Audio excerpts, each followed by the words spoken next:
Er zijn 3 dingen in het leven van een kunstenaar. Ten eerste, te kunnen werken. Ten tweede, goed te kunnen werken. En ten derde, de grootst mogelijke weerklank bij zijn publiek te vinden. Who's afraid of art? Tyrants and wannabe tyrants, so it seems. Artist Alexandra Skochelenko has been sentenced to 7 years in prison by St. Petersburg's invasion, spreading false information, detaining. With autocracy growing, with tyrants on the roll, Balie brings together over 40 international artists, writers and thinkers during Forum on European Culture. We celebrate the subversive power of art and literature and curate works of opposition that preserve the histories autocrats want to erase and imagine the futures they fear. So my question is, Mr. President, what are you so afraid of? Art against the tyrants. Not for the faint-hearted.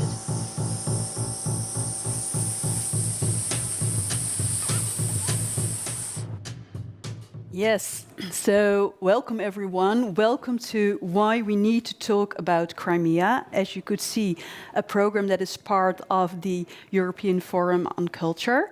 And this program is also a collaboration with the Ukrainian Institute and the Past Future Art Memory Culture platform. So my name is Meerte Vrees and I will be your moderator this evening. And I used to work here at the Balie as a program curator, and now I moderate quite often programs for them. And so this month this is the first program I had in this salon, and one was about Afghan women. The other one last week was about the Uyghur people. And now we're talking about Crimea and the Crimean Tatars. And I think all 3 programs could have had the title Why We Really Need to Talk About, because these are all people that are not making headlines right now. And these are all people that are suppressed by a tyrant, being a regime or a state. It are tyrants that destroying the culture, that gives evidence to their history.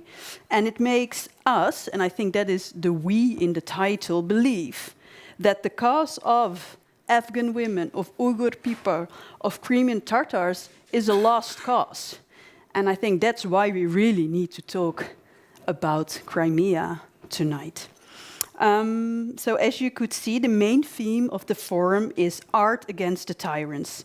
And in the program text of the forum, it was stated that the strongest weapon of the tyrant is apathy, the belief that nothing can ever change and that the strong men will get their way anyway. And so in all 40 different events during this forum, and also gathered here tonight, are scholars, artists, writers that really tell the histories autocrats don't want to erase, and they imagine futures autocrats fear. So as you entered the salon, you saw a work by artist Alevtina Kakice, if I say it right. She's an Ukrainian artist, and she made this work that is called Drawing Session on Crimea's History. And I think it gave you already a very visible account of the history of Crimea that is here in the Netherlands very unknown. So therefore, we're so happy that next to this work, a renowned scholar and the expert on Crimea, Rory Finnin, will give, just in a few minutes, or in a minute, a lecture on the history of Crimea. And after the lecture, I will talk with Rory, but also with Oksana Dovgopolova and Alim Aliev, in depth about the current position of Crimean Tatars, but also about this Ukrainian Crimean identity, and especially about the role of art in creating a collective memory of the past, but also art as a way of imagining a future. And of course, we also will touch upon, very current politics. So, without further ado, I would like to give Rory Finnin a proper introduction. He is professor of Ukrainian, He's professor of Ukrainian studies at the University of Cambridge and a fellow of Robinson College, also in Cambridge. But he launched the Cambridge Ukrainian Studies program in 2008. And his new book, Blood of Others, Stalin's Crimean Atrocities and the Poetics of Solidarity, has won already 8 international book awards. So we're very honored that you're here with us tonight. Give him a round of applause, a warm welcome. Please take a seat, because otherwise you have to stand for a very long time.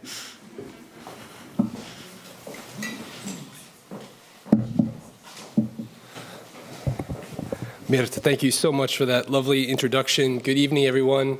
It's wonderful to be here at the Balie, and I'd like to thank all the organizers, all those involved in this very important event. It's a particular privilege for me to be here with your colleagues Alim Aliev and Oksana Dovgopolova, particularly on the day of the Crimean Tatar flag. So it's a special holiday today.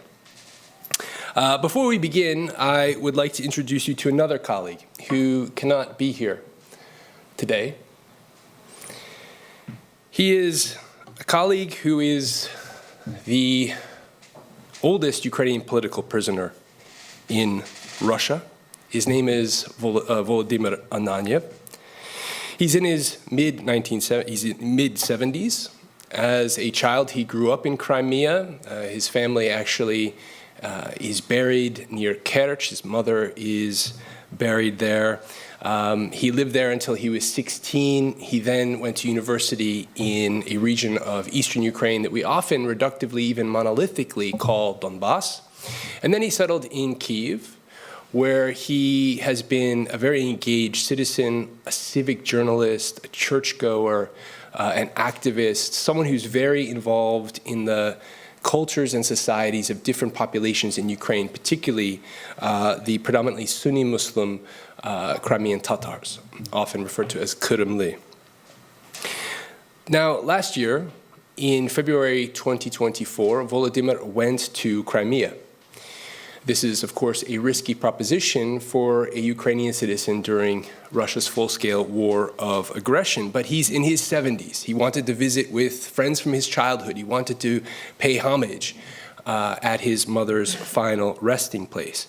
But on the 2nd of February, he was abducted, arrested out of a friend's home by agents of the Russian FSB, the security services.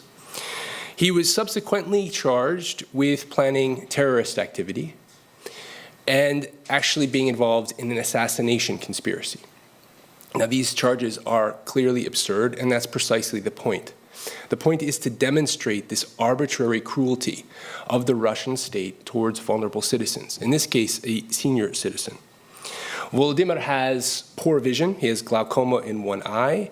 He has hernias. He has spinal problems. He can barely walk without a cane. And 3 days ago, on the 23rd of June, a Russian court sentenced him to 13 years in a strict regime prison. This is maximum security. It is akin to a death sentence. So please look at these photographs of Volodymyr. He's a man like us who attends cultural festivals. You can see here on the left at Knizhkovy Arsenal in Kyiv, a book festival, a festival of culture and the arts in Kyiv. You can see him encountering nature. Please do share his name. Tell his story to one other person and ask them to do the same, because the Kremlin relies on us to be silent, and we cannot give them the satisfaction.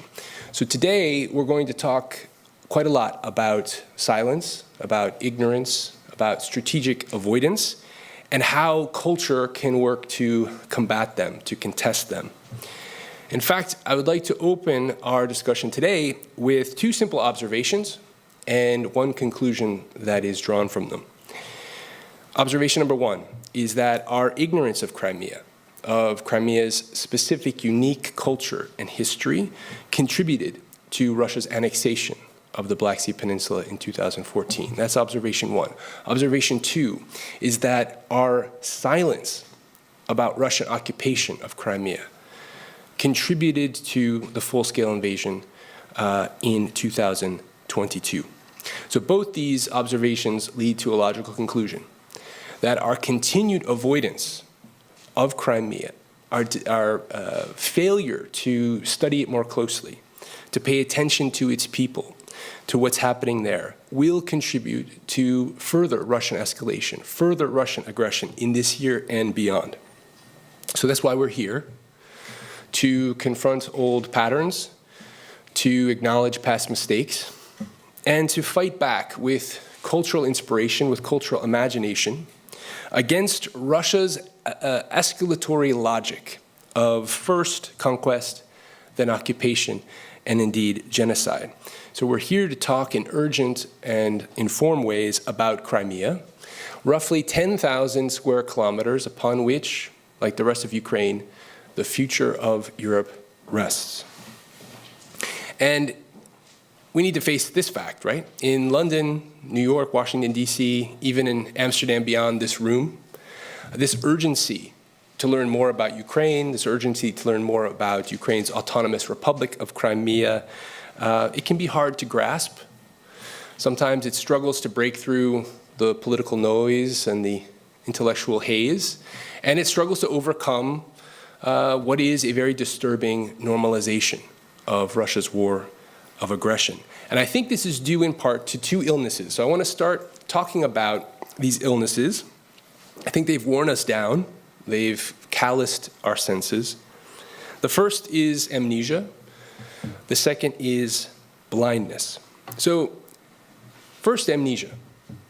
This is a collective amnesia about Crimea. I often call it Crimnesia. It's long-standing. It's been around for a very long time. But it came back with a vengeance. In mid-2014, in the immediate wake of Russia's operation to seize Ukraine's autonomous Republic of Crimea by military force.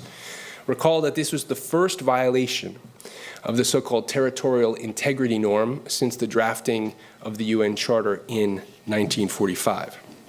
And what we saw almost immediately, particularly in the West, particularly in the pages of, for instance, the New York Times, The Guardian, prominent international relations pundits declaring, for instance, that, quote, Crimea is surely lost for good, unquote.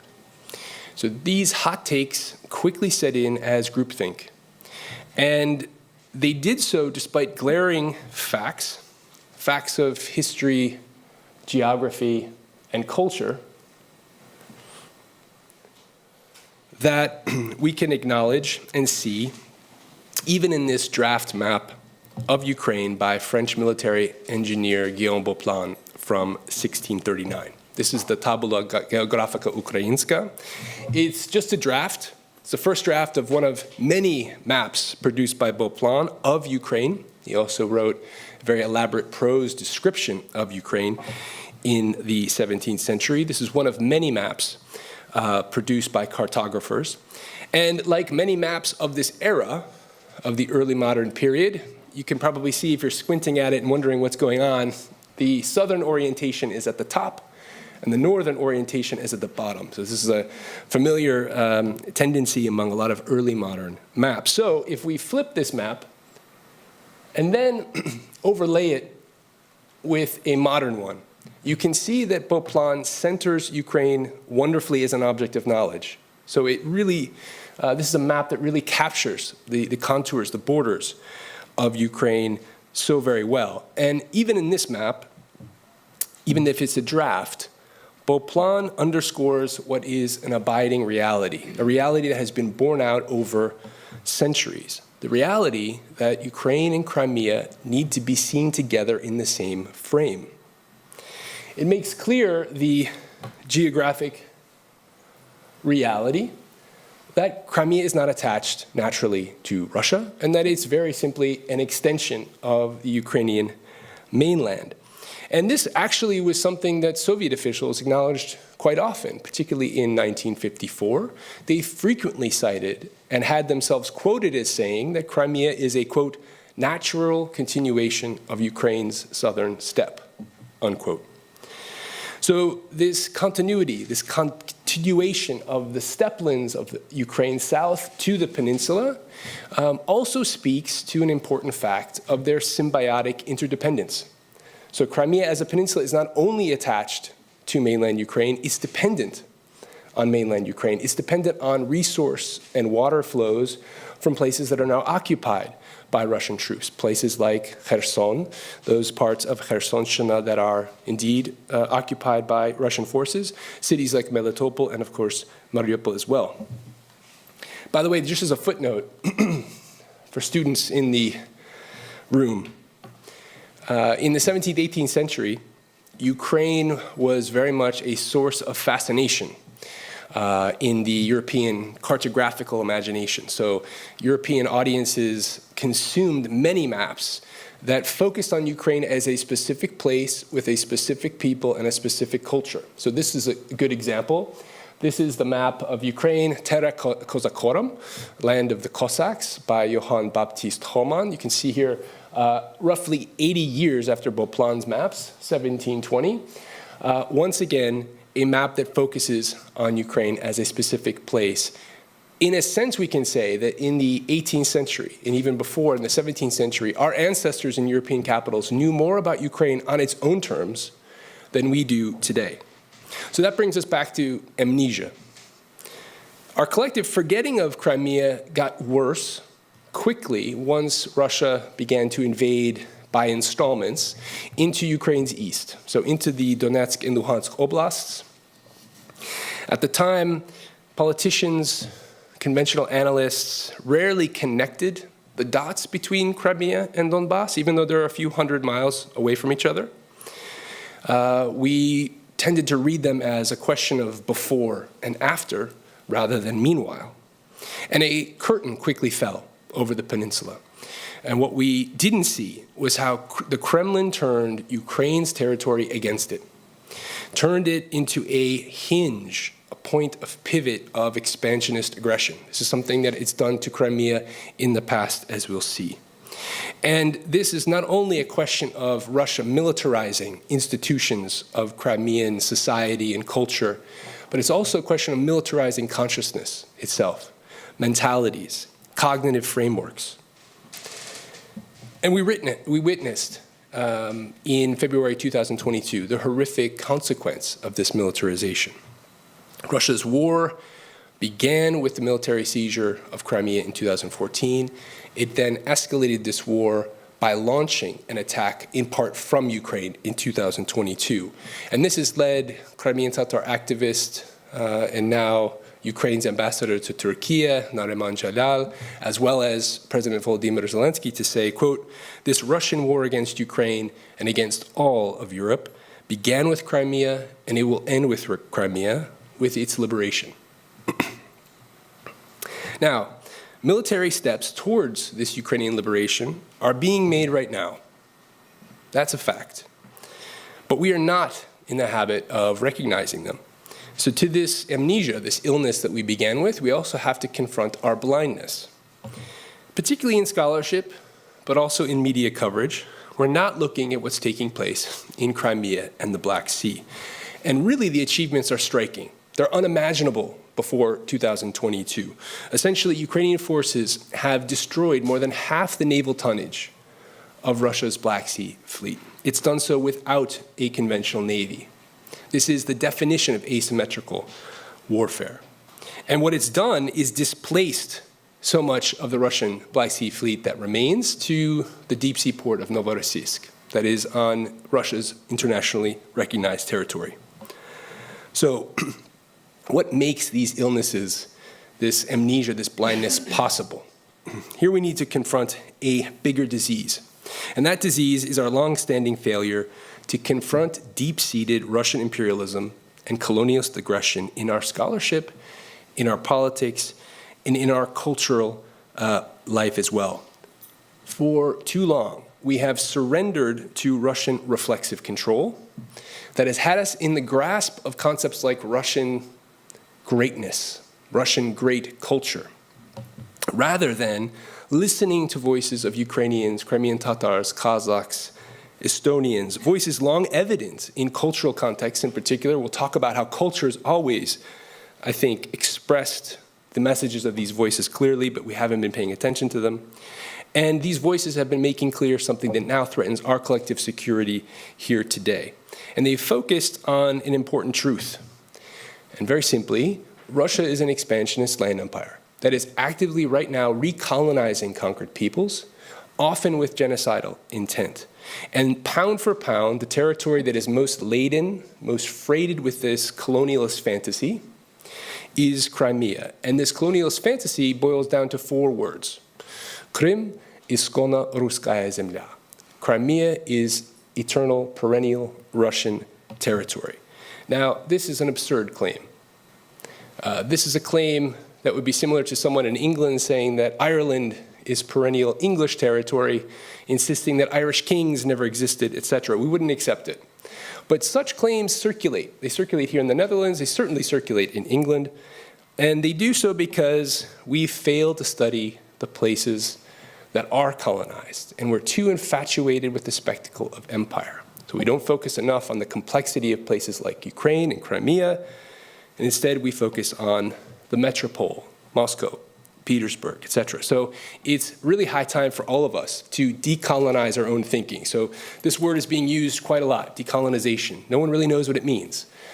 Here we need to say what it means is studying other things and understanding why we're doing so, and to redraw our mental maps, which have been distorted by these Russian fantasies for a long time. So if we were to go outside to the bar and ask someone about Crimea, they might say something about Russian writers, right? Anton Chekhov, who used to spend his summers there.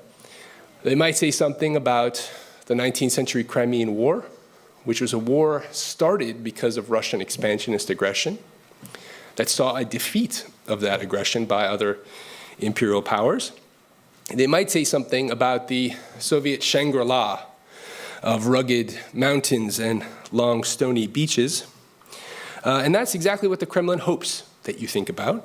That is, they want you to conjure in your mind's eye images that are associated with Russia, with Russian culture, Russian history.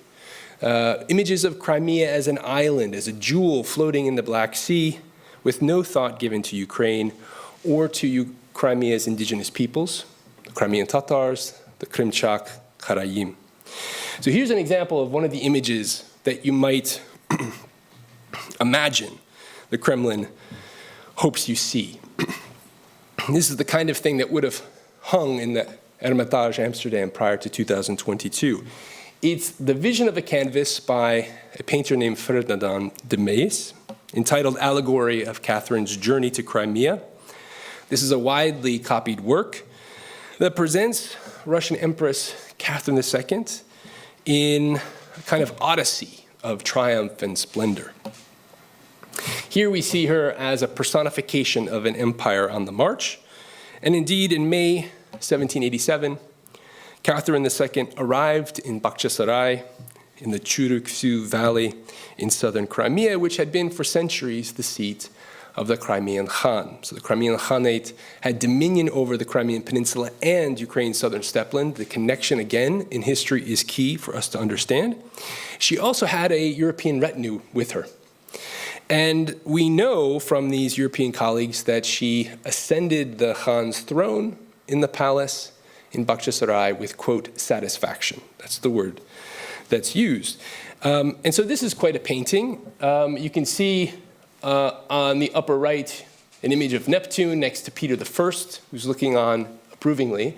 But I want us to focus on this Crimean Tatar woman right at the center of the canvas. You can see here she's resplendent in this marama veil, looking up admiringly to Catherine. Among all these other admiring anonymous imperial subjects, this woman is a figure of imperial mystification. She's serving a particular purpose. She's obscuring actual, real history and knowledge. And what I mean by that is that when Catherine arrived in Bakhchisarai, we have accounts from her European retinue that Crimean Tatars actually turned their back on her procession. They averted their gaze from Catherine. We don't often see these kinds of acts of local colonial resistance, but we have them through these European chronicles. And one French friend of Catherine puts it this way, that these Crimean Tatars who turned their back on her procession were, quote, preserving their stupid pride even after being conquered. Urgie stupide, stupid pride.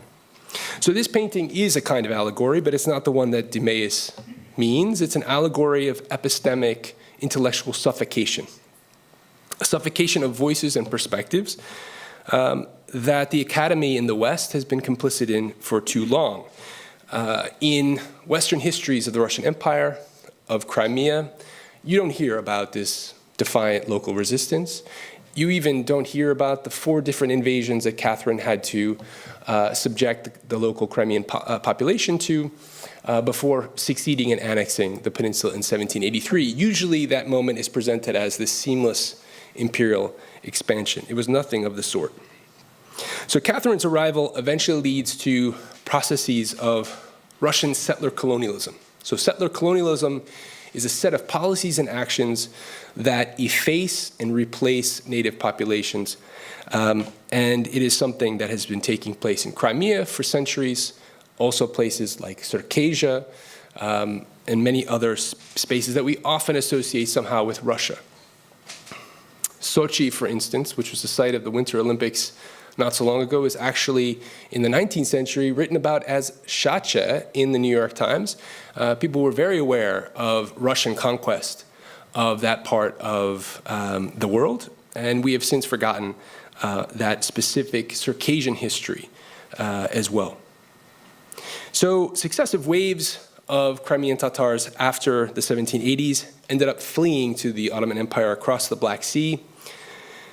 This displacement spiked after the Crimean War in the 1850s, when the Crimean Tatars were accused, and not for the first time, of treason. At this time, though, Crimean Tatars still constituted roughly 80% of the population. So in the middle of the 19th century, 80%. Within 50 years, by the turn of the century, that population would decline to 25%. And the voices of the Crimean Tatar displaced at this time are many, and they're loud enough. But in the academic field that we often call Slavic studies, we don't hear them because they are not in Russian or Ukrainian sources. They're actually in Ottoman and modern Turkish ones. And they're in cultural journals in particular. So it's in almanacs and publications that focus on poetry and prose that you see these voices chronicled and preserved. This is one such cultural journal, rather interdisciplinary journal, published a lot of different kinds of work, entitled Emel, published in Istanbul. And here you can see the publication date of 1970. In this journal of 1970, they've recorded and published here various 19th century folk songs of the so-called Türkü genre. Bir yanımızı Moskov sardı kaçılmaz. Bir yanımızı kara derya aşılmaz. Mevlam kanat vermeyince uçulmaz. Fena müskül oldu halı karamın. In the 20th century, Stalin sought to finish what the Tsar started.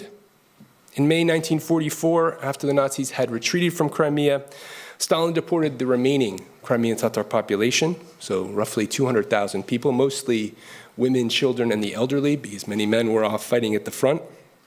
They were exiled to Central Asia, other far-flung destinations in the Soviet Union. This Crimean atrocity, which is known as Sürgün in the Crimean Tatar language, has tragic resonance today, because right now, the Russian Federation is presiding over forced deportations of thousands of civilians from parts of occupied Ukraine. And Amnesty International has rightly described this as a crime against humanity, not as a war crime alone, but a crime against humanity. What happened in this deportation? Beginning on the night of the 18th of May, over roughly 72 hours, the Crimean Tatars were given minutes to collect their belongings. They were ordered from their homes at gunpoint, and they were directed by agents of the NKVD to these crowded cattle cars, waiting for them to take them to points eastward.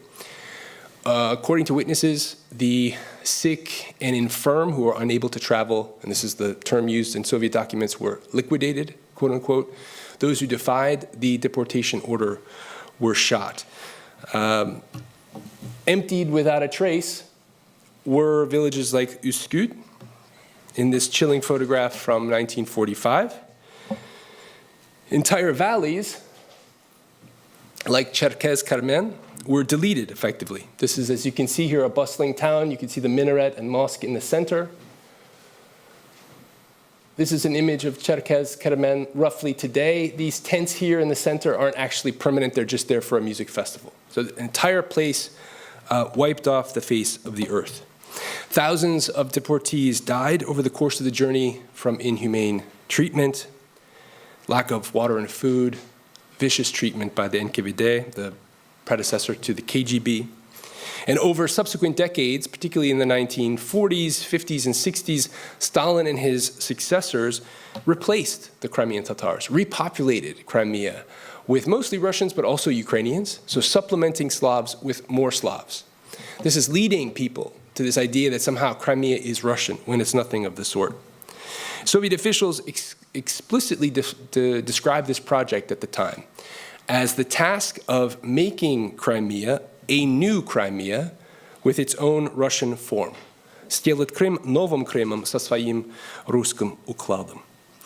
Meanwhile, thousands more Crimean Tatars in exile, published from hunger, exposure, and disease in so-called spetsposelenia, or special settlement camps. The Soviet regime tried to break the Crimean Tatars, in other words, but they did not comply, they did not break, and instead they mobilized the most organized, most sustained movement of dissent in Soviet history. Every single Soviet dissident learned from the Crimean Tatars. They replicated what the Crimean Tatars did. If we're studying, as we should, the work of oppositional culture across Russia and the Soviet Union, we need to look first at what the Crimean Tatars did, because their model and their example was everything. And so this focus, this resilience, led in short order in the 1980s for the Soviet Union to capitulate finally. They recognized the deportation as a barbaric act, quote unquote, and this led to the return of Crimean Tatars en masse to Crimea. Now fast forward to the post-Soviet era. Crimea, in the wake of the independence of Ukraine, a majority of Crimea's population indeed voted for that independence. It was a contested time, combustible in many ways, but after 1996, Crimea becomes really fully integrated into structures and institutions of Ukrainian state life.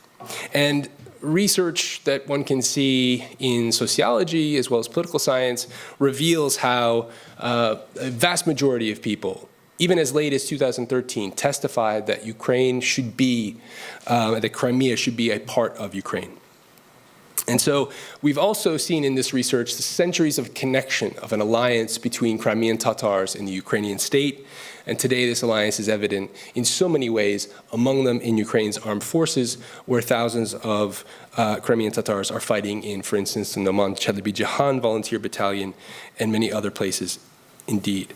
So before we proceed to our panel discussion, I want to dwell in our concluding moments here upon Crimea since the full-scale invasion. And in particular, I want to focus on underground movements under Russian occupation, partisan groups of normal people, everyday people, Ukrainian citizens of all ethnic backgrounds, who risk everything to speak a language of solidarity to fellow Ukrainians beyond Crimea and to us, provided we listen.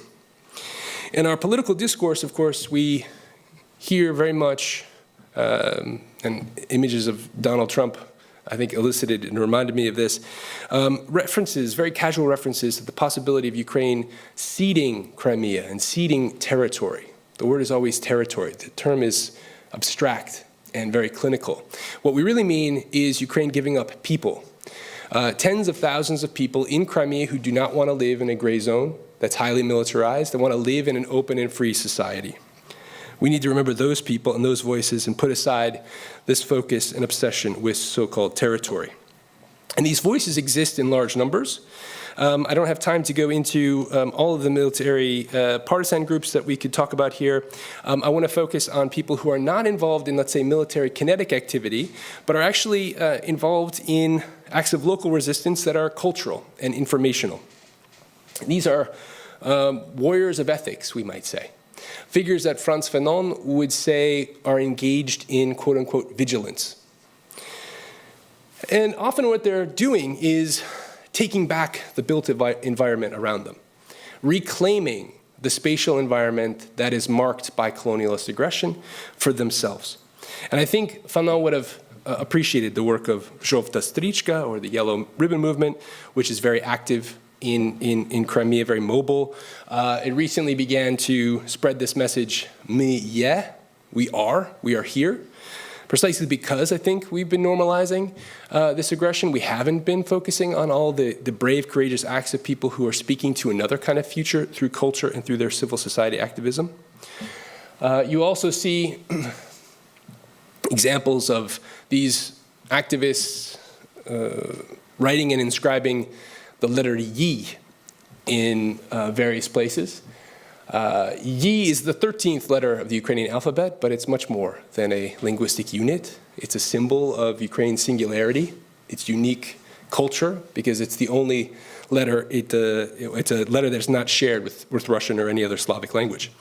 To finish up, I want to mention the Zla-Mavka movement. Zla-Mavka is a bit difficult to translate.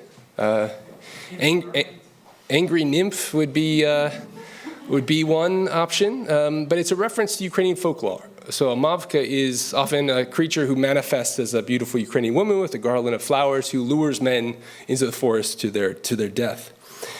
The Zla-Mavka movement focuses a great deal on using culture to break apart the colonialist world of signification, the colonizer's world of meaning. Fanon puts this beautifully. He calls the world of the colonizer this, quote, a world petrified, a world of statues, crushing with its stoniness the backbones of those scarred by the whip. So notice what these activists do facing this stoniness, facing this world of statues. They use the flow of language. They use the fluidity of poetry, of the word, to their advantage. These are two very important words by the Ukrainian poet Taras Shevchenko, Boritesya poborete, fight, you will prevail. And it is positioned in a very important place. It's right outside the so-called monument to sunken ships in Sevastopol. So this is a monument that was erected 50 years after the end of the 19th century Crimean War. Shevchenko's words are fighting back against that imperial memory. I'm going to skip ahead so we have enough time for discussion and end with moments in which activists of Zla-Mavka are using drawings, using images, sketches, to meditate on the work that they're doing themselves and to communicate in a language of solidarity with themselves. And this is a really, I think, a powerful image of an activist counting down days before victory and looking forward to a period when freedom can be restored.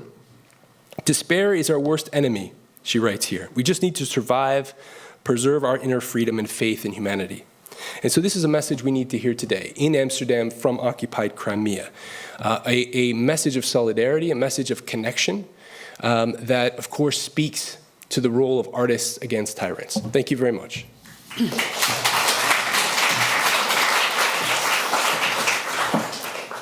Thanks so much, Rory. I think you could talk for hours, Litria, when... No, it's no problem. But as you said, we also have other people. Yeah, just if you have a sit here, I will introduce the other two. Yes, there you are. Alim Aliev, he is a deputy director of the Ukrainian Institute, a journalist, a human rights activist, a researcher, and the manager of an educational and cultural project. And his public and professional activities are focused on the topics of the occupied Crimea, humanitarian policy, and the current state of the Crimean Tatar people. Welcome. And my other guest is Oksana Dovgopolova. She's the co-founder of the Past Future Art Memory Cultural Platform, where she curates public history projects with a focus on artistic practices. And she's also professor of the master's program Public History. Okay, Public History and Memory Work at the Kyiv School of Economics. Welcome.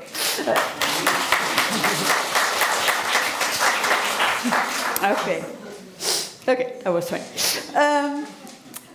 Alim, I would love to start with you, because if I understood correctly, you lived in Crimea till 2014? Yes. And 2010. 2010. But after I lived between Crimea, Lviv, and Kiev. And okay. And so you were also still in Crimea before 2014, before the occupation, yeah. And so you are a Tatar. Do I say Tatar? Crimean Tatar. Crimean Tatar, yeah, because you have so you are a Crimean Tatar. And could you tell us a little bit about how life was before 2014 and how much your Crimean Tatar identity, you know, was playing a role in your everyday life? Yeah, thank you for the question, and thank you, Rory, for such great presentation. Every time about Crimea and Crimean Tatars, it's important to talk. When we're talking about Crimea, we should talk first of all about the history. And as Crimean Tatars joked that every single Crimean Tatar should be a historian to explain the history of Crimea, because now we are on the period of reclaiming our own voices. Yeah, and that's why we are talking a lot about Crimea. We are talking a lot about our identity. Mm-hmm. For example, I was born in Uzbekistan because on Surgunluk, because on the genocide of Crimean Tatar people. But my parents were on the first wave of returning to Crimea. And I was just a year old when I returning to Crimea, and of course I'm growing up in Crimea. And before the temporary occupation of Crimea, for me, my identity, mm-hmm. I have a few circles of my identity. I'm ethnically Crimean Tatar. Our religion, we are Muslims, and our political identity, we are political Ukrainians. And it's important to say, because after our returning, it was just the first years of Ukraine independence. Crimean Tatars re-established the national institutions in Crimea, like a Kurultai of Crimean Tatar people, and established the Majlis of Crimean Tatar people, self-governance body of our nation. And during all of these times, these two institutions were the flagman of social, political, cultural life of Crimean Tatars. And it's not surprising that in 2016, the Majlis of Crimean Tatar people banned by Russia as an extremistic organization. And during this period of Ukraine independence, Crimean Tatars participated in political life in Crimea together with national democratic movements of Ukraine, as Народный рух Украины, as Nasha Ukraina, former president, leading former president Viktor Yushchenko, etc., etc., etc. So do I understand that when the Crimean Tatars were rebuilding, over Crimea, there were already direct linkage to, so we said the mainland, almost like Ukraine? Yeah, mainland of Ukraine. But how was it? Because as Rory told, like in the 50s, so many Soviets were kind of settled, mm-hmm. resettled in Crimea. And how did the Crimean Tatar population coming back, how did they mingled with the settlers? I don't know how you call them. It's actually a very good question, because when we returned as strangers that can kill people, can that's how you were perceived? It was a perception of Crimean Tatars, of the population who came to Crimea after 1944, after the genocide. And what we had two parallel realities in Crimea. We had Crimean Tatar world, and we had so-called Slavic world that retranslate Russian narratives. And if you ask me if we had Ukrainian authorities in Crimea before 2014, I will say no, because mostly local authorities were affiliated to Kremlin, to Russian political elites. And it's important when we talk about this period of occupation, because for me, 2014, it was the de jure of occupation. De facto started much more earlier from the Russian fleet in Sevastopol, for example. And last question before I go to Oksana, then, so you already went to live in, you said Kiev, Lviv, did I know? Yeah, no? Kiev, Lviv, and Kiev, Crimea. Lviv, and Crimea, and then from 2013, I think you couldn't go back, right, to Crimea? Last time I was in Crimea in January 2014, Yeah. but my family and mostly my friends still live in Crimea. And how is it to be a Crimean Tatar in Ukraine? Mainland. Yeah. It's not a big difference when we are talking about Crimean Tatar in mainland of Ukraine and Crimean Tatar in the peninsula.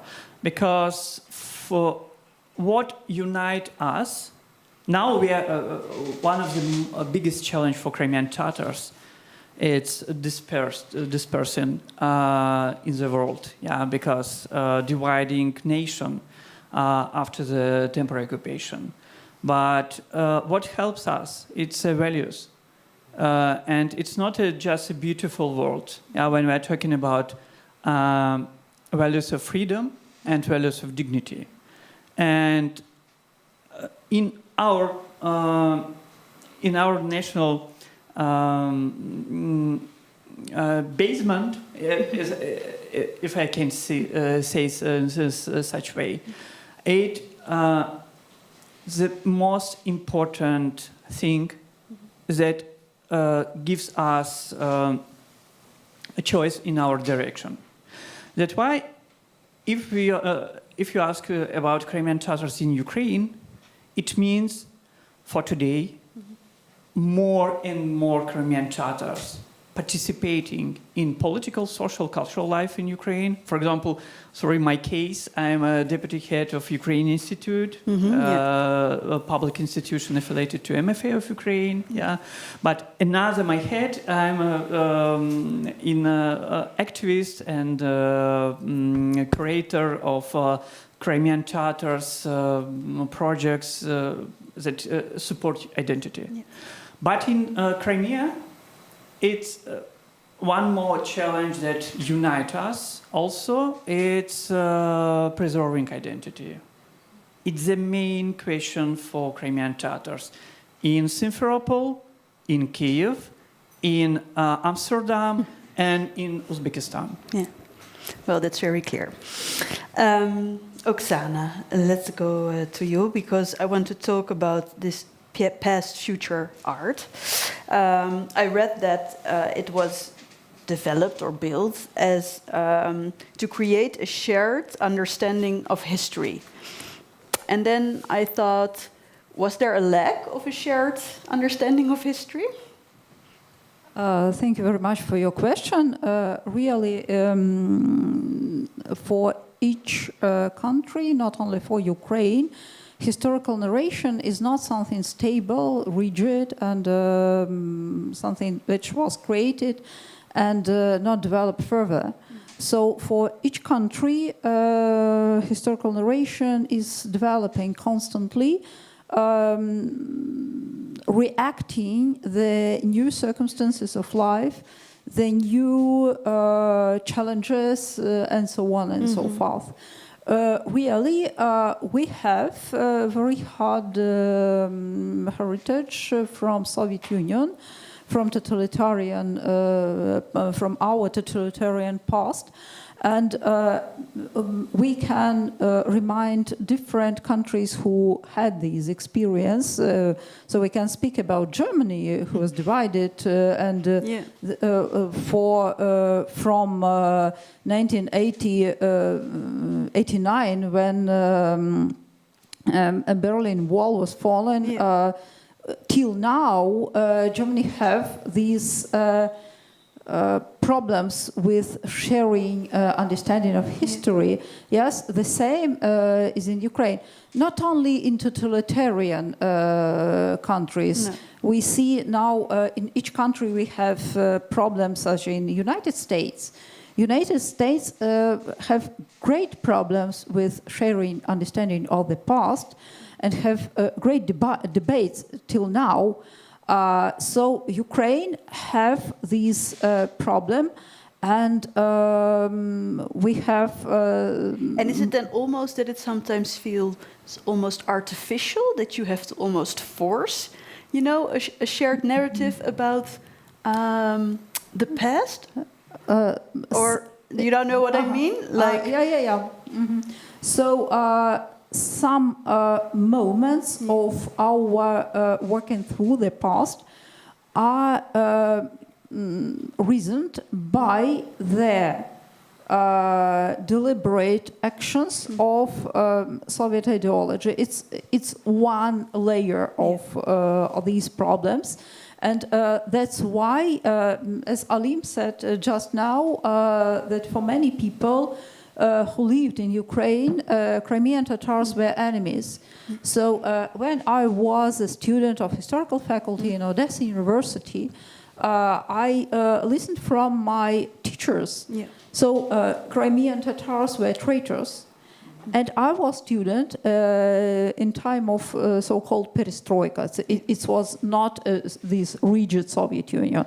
It was time of open archives. It was time of freedom and so on and so forth. But my teachers still told us Crimean Tatars were traitors, reminded. And it's about Second World War. And if we we will look in our textbooks of Ukrainian history, Crimean Tatars were marked as traitors, for example, concerning Bogdan Khmelnytsky and the events of 17th century. Yes, and it was artificial instrument of dividing people the same territory. And it was unusual for many people in Ukraine, even after renewal of Ukrainian independence in 1991, to understand this interdependence about which Rory told, that Crimea and mainland Ukraine, yes, are something very connected.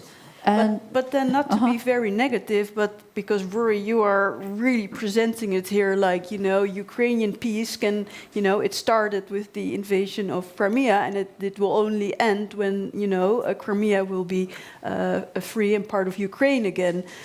But is this also felt, you know, in mainland in mainland Ukraine, because you were, you know, raised with all these ideas, and I can also understand that with all the enormous hardship and stress the war has caused, people maybe cannot really open their minds in that way. Really, sorry, I will add a few words. Really, after 1991, this understanding of Ukrainian political nation raised constantly, but for many people it was not obvious. So in 2014, after Russian occupation of Crimea, some people opened their eyes. Really, what is going on? It's our neighbors, it's our friends, and so in 2014, it appeared absolutely obvious that we have Ukrainians of Crimean Tatar origin. We have Ukrainians of Jewish origin. We have Ukrainian of German origin, and so on and so forth. So it actually, the one positive thing is that it led to more national unity of all. Yeah, the only positive thing maybe of the war. Then let's go to the role of art, because I think that's also where you two met, right? And maybe it's good to tell that the idea was, unfortunately, it didn't completely worked out, that we would have had a large exhibition here, of which you curated, and maybe it will be here one time. But can you tell us more about this exhibition, and what kind of, really give us concrete examples of the art that is now being made, you know, that really is about this shared identity or shared past? So I will start, and I think Alim will continue. Yeah. Really, it's very obvious thing that sometimes artists can show something which absolutely invisible for other people. And I'm a person who came from academic space, from university, and I understand that academic world have some frames which sometimes don't allow them to see very narrow. Some things, and sometimes art allows us to see something very obvious but invisible. Mm-hmm. And it's very important when we speak about conflicts, when we speak about some problems which we sometimes we feel that something is going wrong, but we don't understand. As on this work of Alevtina Kihidze, which what we saw at the beginning, the beginning. So she make very simple things, and through these things, a person can understand that his or her picture of the world was false. And when we appear in this moment, we can make next step and ask ourselves, what is the real picture of the world? And it's one of the ways how to overcome conflicts, because sometimes our conflicts is connected with our different vision, our different frames, and it's necessary to ask myself, what maybe my frames are not so clear, and I need to look for others. And really, when I listened to Alim, I reminded I hope that she will be participant of our future exhibition, the young Crimean Tatar artist Sevilla Nariman Kizi. She created a wonderful work, absolutely new, which reveals her reflections on her own identity. She is Crimean Tatar living in Kiev now, and it's very important for her to be Crimean Tatar, but it's very important for her to be Ukrainian. And she created a work with the title Lar.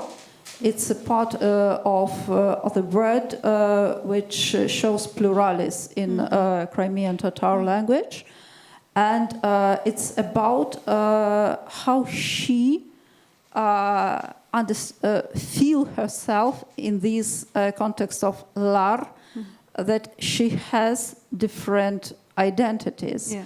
And for what identities she is ready to open her soul, and for what she's not ready.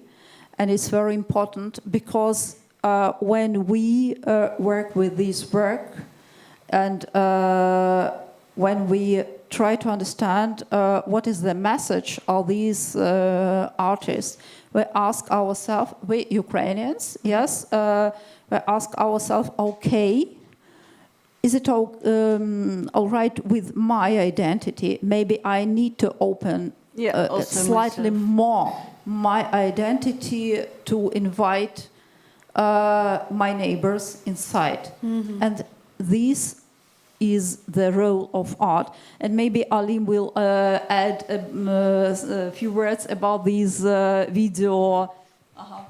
Video performance. Yeah, thank you, Oksana. Why we started to do this project? It will be the first exhibition of contemporary art by Crimean Tatar and Ukrainian artists. And it's important when we are talking about our own names by our own voices.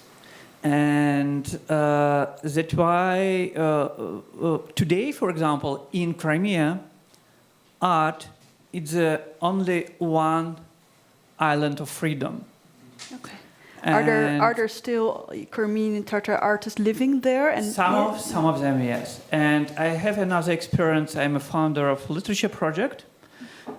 We receiving a lot of text, novels, prose, poetry, translations by authors from Crimea.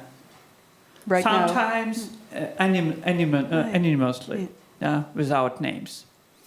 And one of the example today is a premiere of the video performance by Vlodka Kaufman, well-known Ukrainian artist and performer from Crimean Tatar side, Khalil Khalilov, about our roots, about our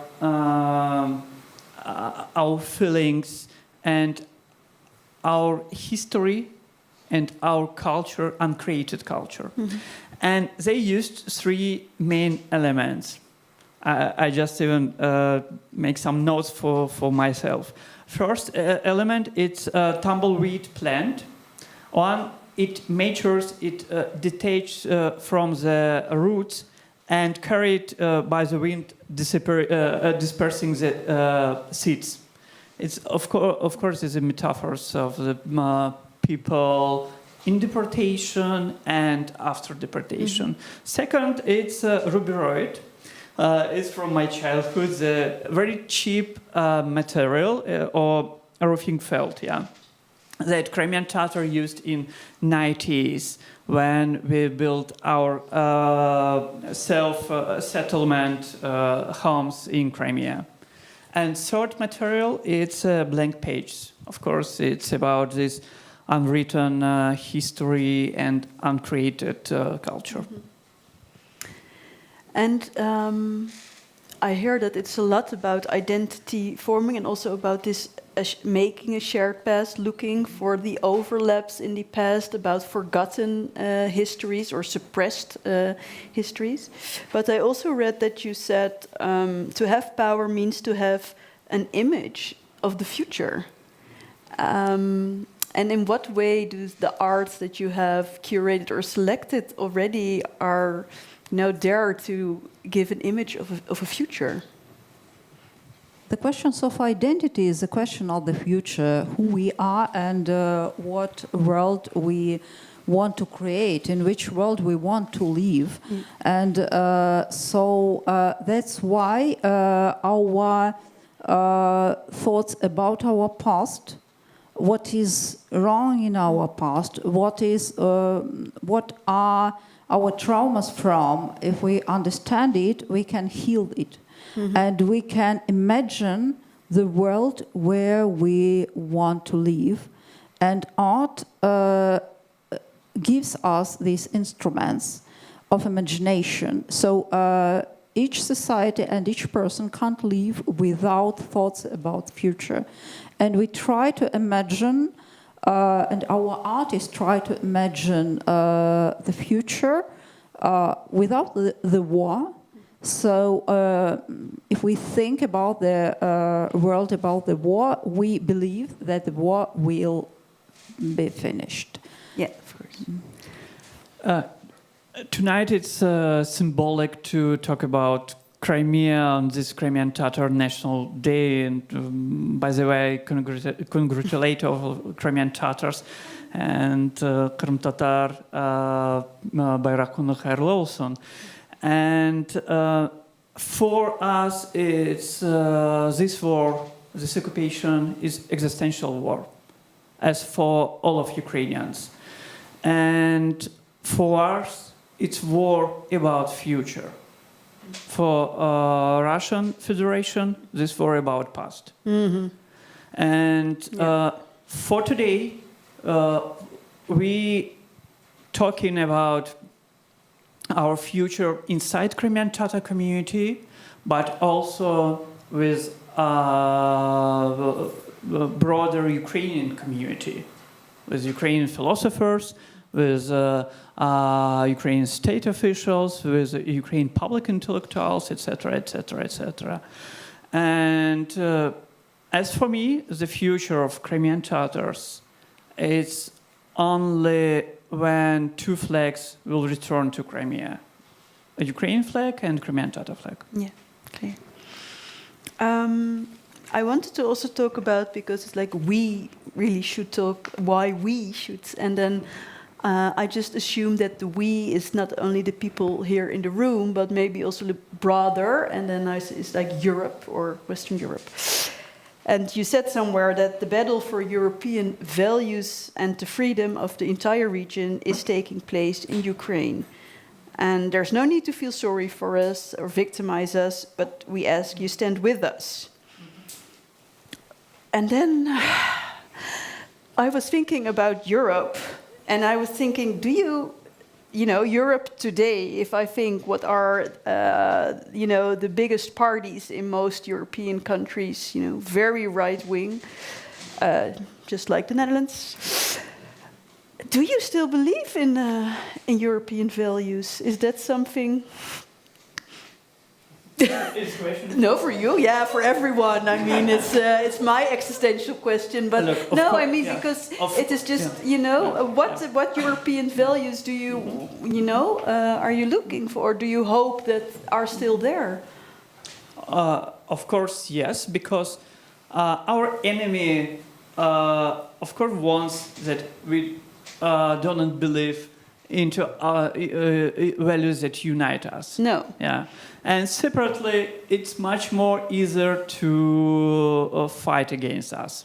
It's important to say. Mm-hmm. And of course, values, it's not about words, it's first of all about acts.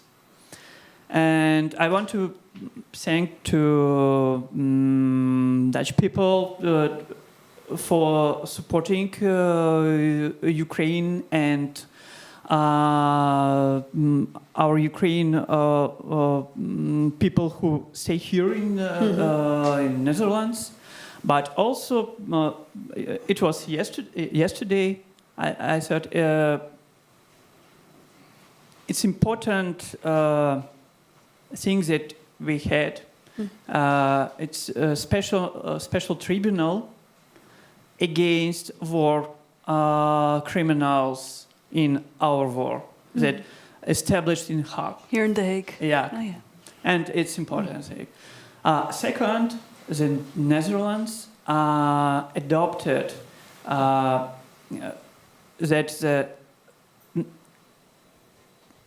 Stalin's deportation, 1944, is a genocide against Crimean Tatars. And yeah, it was this week, I think, recognized. Yeah, recognized it. Yeah. Yeah. And it's also adopted. Yeah. Important. And of course, we need act very fast, and we need act united. Yeah. After the elections in the US, after all of this hybrid war inside European countries through Russian invasion. Yeah. So you're less pessimistic maybe than I am, because you look at the acts and not so much of the speech about this anti-Europeanism inside of Europe itself. I haven't chance to be pessimistic, to be honest. Yeah. Yeah, we should be optimistic. Of course, we should be realistic. Yeah. But we should believe in our own friends and neighbors, because it's not only the war of Ukrainians. Yeah, it's this war of all of European region. Then, Rory, if we go do you live in Great Britain right now, right? Yes. But you are an American. Yes. Yes. So let's talk about your president a bit. my president, merci. No, we laugh about it because it's beyond horrible. I think we've all seen the images of our former president calling him the daddy. But to be very seriously, when you have what you've been saying about how Crimea should be at the focus of this is where only peace maybe can start or can end. It's just how you say it. But then we have a U.S. president who is extremely unpredictable. Well, he's extremely stupid but unpredictable, and he calls himself the deal maker. All the time. So, what does Doesn't that worry you enormously when about Crimea, for example? Yes, it's very worrying, to put it very concisely. But Donald Trump is this carnival barker of geopolitical illusions. He talks a great deal about things. Eventually, Americans are going to have to wake up to the reality of these illusions. And if we think, for instance, as Trump and some of his circle have considered, that if we believe rightly that Ukraine should have sovereignty over its internationally recognized territory, but yet we don't apply that to Crimea for some reason, even though it's the source, it's the epicenter of this aggression, or because it happened 11 years ago that it was taken under Russian control, we're just not being intellectually coherent. And if these figures in the White House think that exchanging Crimea for some sort of temporary cessation of hostility, which would only install this notion of aggression and codify this aggression, that's strategically incoherent. So Could you elaborate a little bit on that? Because I've read in another article, why is it strategically incoherent and also it has a wider effect only than for the Crimean? It would legally and practically justify aggressive military seizure of territory. Mm. And that obviously goes against the Westphalian legal order. It goes against a very feeble and unstable, at times, international law. But nonetheless, once you sign that deal, mm-hmm. right, you codify that exchange of aggression for territory. And that opens up a world of might makes right, in which we're all in trouble.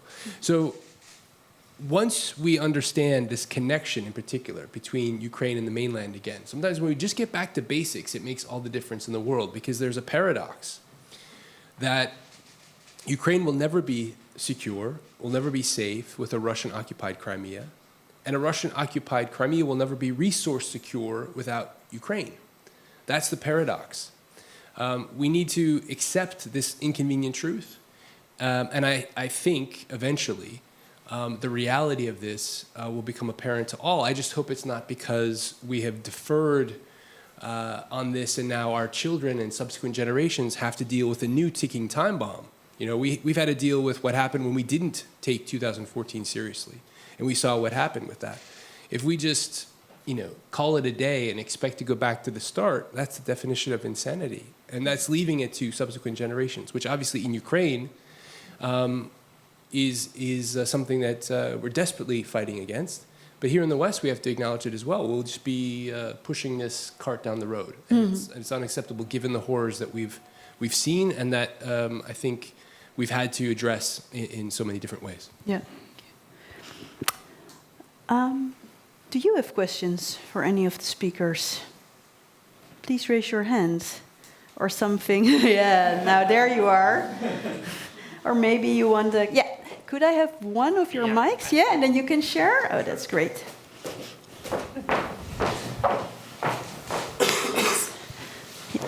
I just have a small question for clarification. Thanks so much to all three of you. We need to talk about Crimea. Yes, we do. I wondered about Zlamavka. Either Rory or any one of you, can you maybe, it's for selfish research aims, can you just say a little bit more about that movement and how it relates to this historical figure, maybe also in Ukrainian literature, for instance? Shall I? Okay, great, yeah. So Zlamovka, Ellen, it's lovely to see you. You can follow Zlamovka on Telegram. This started not only in Crimea, but actually in occupied parts of Ukraine, particularly around Melitopol. It's predominantly driven by activists who identify as women. Obviously, they are anonymous, but that notion of the Mavka as this mythical creature who embodies, and looks the part of a Ukrainian woman who entices the man into a forest and takes his life. Obviously, that's something in the context of occupation that has led to, you probably have heard, a number of cases in which Russian soldiers in conditions of occupation are given, food.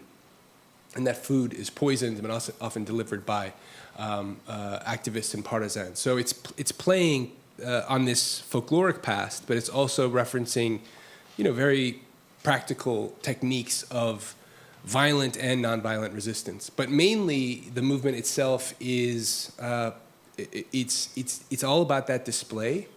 It's all about showing that people are devoted to the cause of liberation in occupied territories. But it is also very, one of the slides I couldn't show you because of time issues was one in which an activist reflects on the fact that her identity as a young woman allows her to pass through these different contexts safely, even though she's appending to the wall in Simferopol a poster that says Crimea is Ukraine. And she writes, that people don't look at you as a young woman as if you are a partisan. So there's also a reflection on gender and that blindness to questions of gender that can play into the advantage of colonized people fighting back against occupation. Yeah, I will add that if we are talking about resistance in Crimea, we have this resistance all of this 11 years. That's important to say, in different areas. Of course, if we are talking about artistic or resistance that's supporting identity, first of all, we are talking about Ukrainian and Crimean Tatar identity. That's why we have cultural initiatives, media initiatives in Crimea, and human rights initiatives that, of course, underground in Crimea. But we, as a community, supporting such initiatives, and after the full-scale invasion, it's growing much because a lot of people, of course, permanently they are living in a peninsula of fear. But when you are permanently fear, you start to try something, to do something that can break this fear.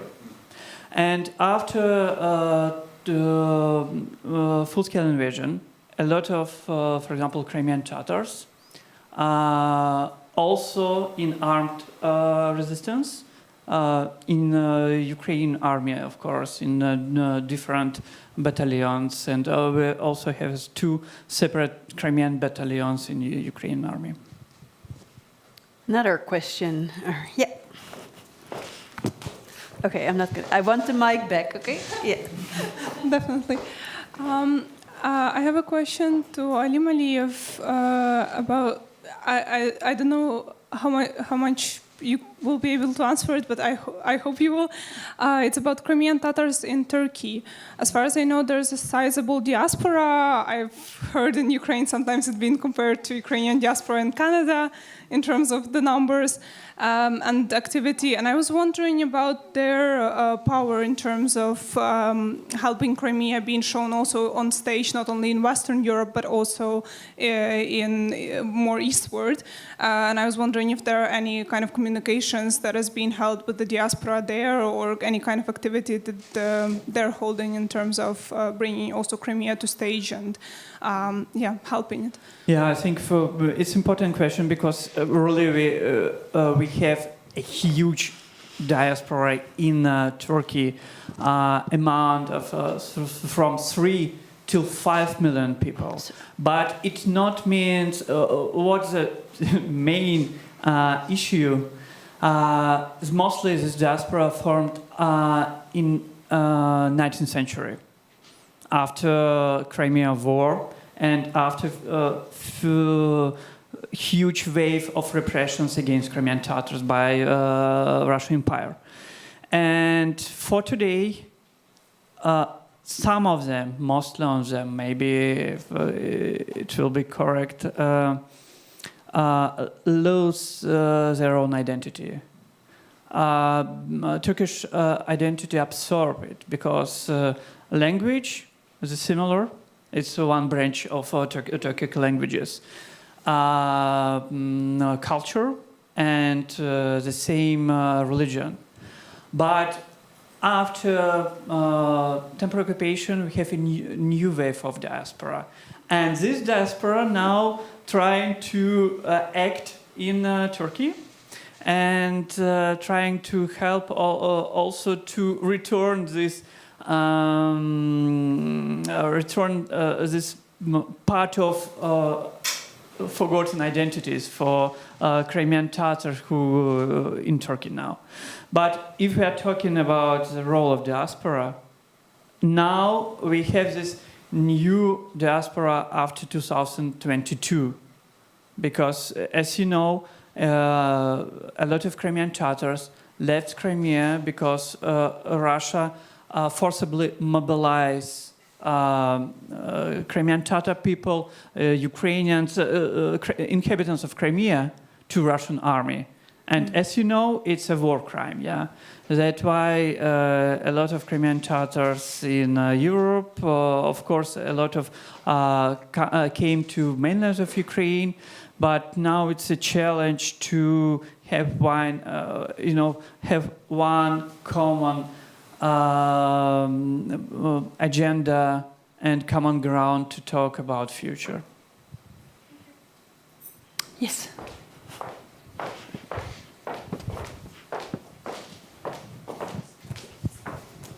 Hi. Thank you so much for this evening and this talk. It's super interesting. And I have a question about, or actually I wanted to ask you whether you could talk a little bit about the status of cultural heritage currently in Crimea, because it's very difficult to find. There are a lot of rumors about the palace of Bakhchisarai that's being demolished, and what can be done to prevent that either these artifacts or this architectural heritage is being destroyed or taken over and colonized, so to say, by the Slavic world. Thank you.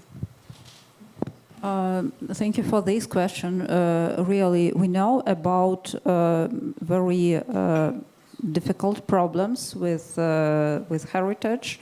So we know about, for example, building the roads across the archaeological sites, and for Russia, Crimean Tatars archaeological sites are of no matter. So they can preserve some ancient Greek, for example, but Crimean Tatars are destroyed. What can we do? We can document, and we have specialists who document now, even having no approach to these territories physically.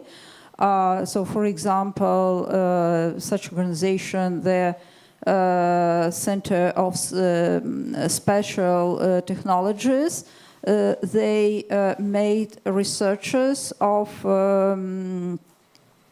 the photos which they collect from social media, from media, and so that's so on and so forth.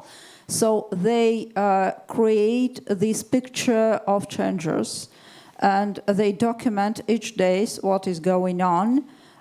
Even having no physical presence there. For today, maybe it's the only thing which we can do. We can't protect something, so we can protect non-material heritage, for example, practicing something on territory of Ukraine or in Netherlands or somewhere. It's all the same. But material heritage, for now, we can only document. Yeah. You want to add something? I would quickly then I add go that it's important for us to appeal to organizations like UNESCO and to talk to other museum curators. So the UN takes, as you know, a very cautious approach to most things Russian.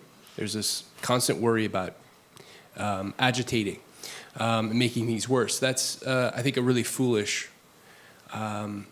tendency. But we, I think, collectively can appeal to museum curators, UN figures, and really keep attention to this issue because it is a brutal violation of historical heritage. And Oksana is exactly right that there's a focus very often on Greek artifacts, and Crimean Tatar ones are absolutely actively demolished and assaulted. Of course, we haven't any access to Crimea, but we have our own specialists in Crimea who can help to document it. And you mentioned Hen Palace in Bakhchisarai. Yeah, it's the most significant historical heritage of Crimean Tatars, and now is destroyed under the guise of restoration. And not only the Hen Palace as an architectural object destroyed on such by such approach. That's why now we should, Khersones in near Sevastopol, and not only. Yeah, and another huge topic is objects, architectural objects in Russian museums that moved from Crimea to Russia, or in some black archaeologies also. Hello. So my question is about, as the Vice President of the Ukrainian Institute, actually, what are your advices for the Ukrainians and also Crimeans who are living in Netherlands to preserve their identity? So maybe good practice from other lands, other countries, and also, if you were someone in the government, what are your advices for the Dutch government, Netherlands, for the Dutch government to help Ukrainians keep their identity? Also, the good practices, if you are aware of some other countries, it also helps, I think. Yeah. I will start from the end, because just a few months ago we launched our office. We have our own representative here in Netherlands, and Julia Malinovska here in this in this discussion, during this discussion. And for us it's important because we help to connect Ukrainian artists with local artists, Ukrainian scholars with local scholars, and to present contemporary Ukrainian culture. And also, when we are talking about Ukrainian culture or Ukrainian history, we're also talking about Crimean Tatar culture and Crimean Tatar history. It's important. And the first part of your question, what should do Ukrainians or Crimean Tatars in Netherlands or in other countries to preserve? Of course, to practice your culture, to practice your language, to not to to connect with the locals and to share with the locals your cultural sites, your history. It's important when we're talking about building this trust between societies and between people. And we, as a Ukrainian Institute, we are producing a lot of content about Ukraine and different languages. And if we're talking about Crimea, we launched an academic online course about Crimea history and culture of Crimean Tatar. You can find it on Udemy international educational platform. Does it answer your question, or do you want more very practical? Yeah. So I just thought, some better practices in let's say in Germany or somewhere, that there are more people. As far as I know, in England, maybe there are 40,000, I think, 40,000 something. So that's sort of good practices about the. I'm also working for the cultural. I'm also engaged with the cultural part of Ukraine. Yeah. So I'm looking for a concrete answer about. Yes, of course, yeah, language courses are definitely important, but what is more in practice? In someone who was, we have also witnessed some really hopeful, sad stories about the Ukrainian youngers or something. So, what's in practice? And also for the Dutch government, actually, that's my question. Maybe I witnessed something in Germany, in Poland, maybe, I don't know. Yeah. Look, first of all, when we are talking about Ukrainian diaspora, it's one of the, as for me, the best advocates of Ukraine inside the country. Yeah, and that's why it's important to give this floor to them to present their stories, because you heard a lot of facts, but personal stories works. Second, it's about this connection with local government, of supporting Ukrainian initiatives inside the country. It's educational, cultural initiatives, social initiatives. And for Ukrainians, as for me, crucial not to lose connection with Ukraine. Yeah, I saw the question, but we really have to wrap up there. What I really like about the Balie is that what we call, there's always a third round, and the third round is at the bar.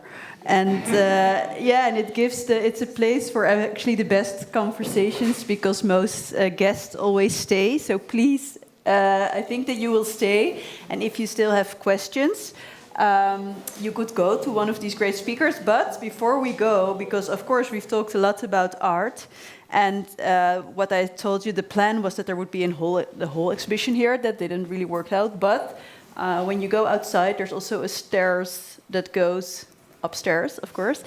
And yeah, we really would advise to go there. And Oksana, could you maybe tell something about this work that is there? But I talked before this. I am misunderstood. Please tell us again then. Yeah. It's the bin bash. Right? Bin bash. Yeah, this work created by two performers. That's that work. Yeah. Did you all understood it was here? Did I? Oh, okay. Yeah, sorry. It created just a few days ago. Okay. In Warsaw. That's why for the Balie. Okay, so if you go upstairs, you can actually see this work. I really would like to advise you to go through the program booklet of this festival, because in the next couple of days there are so many other interesting programs going on. For now, I really want to thank you for all your words of wisdom this evening. Thank you so much. Thank you, Mirko.